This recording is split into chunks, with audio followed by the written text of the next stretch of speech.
വിതരണക്കാരെ ഒഴിവാക്കി മെഡിക്കൽ കോളേജുകളിലേക്ക് ഉപകരണങ്ങൾ നേരിട്ടെത്തിക്കാനുള്ള നീക്കം വേഗത്തിലാക്കി ആരോഗ്യവകുപ്പ്.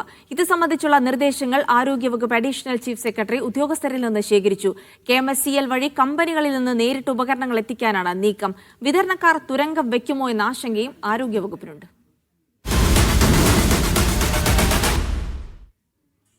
കുടിശ്ശികയുടെ പേരിൽ വിതരണക്കാർ പ്രത്യേക അജണ്ട വെച്ച് ആരോഗ്യവകുപ്പിനെ പ്രതിസന്ധിയിലാക്കാൻ ശ്രമിക്കുന്നുവെന്നാണ് വിലയിരുത്തൽ. പണം നൽകാമെന്ന് ഉറപ്പു നൽകിയിട്ടും വിതരണക്കാർ ഉപകരണങ്ങൾ തിരികെ എടുത്തുകൊണ്ടുപോയത് ചില ലക്ഷ്യങ്ങൾ വെച്ചാണെന്ന് ആരോഗ്യവകുപ്പ് കരുതുന്നു. ഇതേ തുടർന്നാണ് ഉപകരണങ്ങൾ എത്തിക്കുന്നതിൽ നിന്ന് വിതരണക്കാരെ ഒഴിവാക്കി കമ്പനികളിൽ നിന്ന് നേരിട്ട് വാങ്ങാനുള്ള നീക്കം. ഇതിനായി KMSCL നേതൃത്വം നൽകും. കരാർ വിളിച്ച് റണ്ണിംഗ് കോൺട്രാക്ട് അടിസ്ഥാനത്തിലായിരിക്കും കമ്പനികളിൽ നിന്ന് ഉപകരണങ്ങൾ വാങ്ങുക.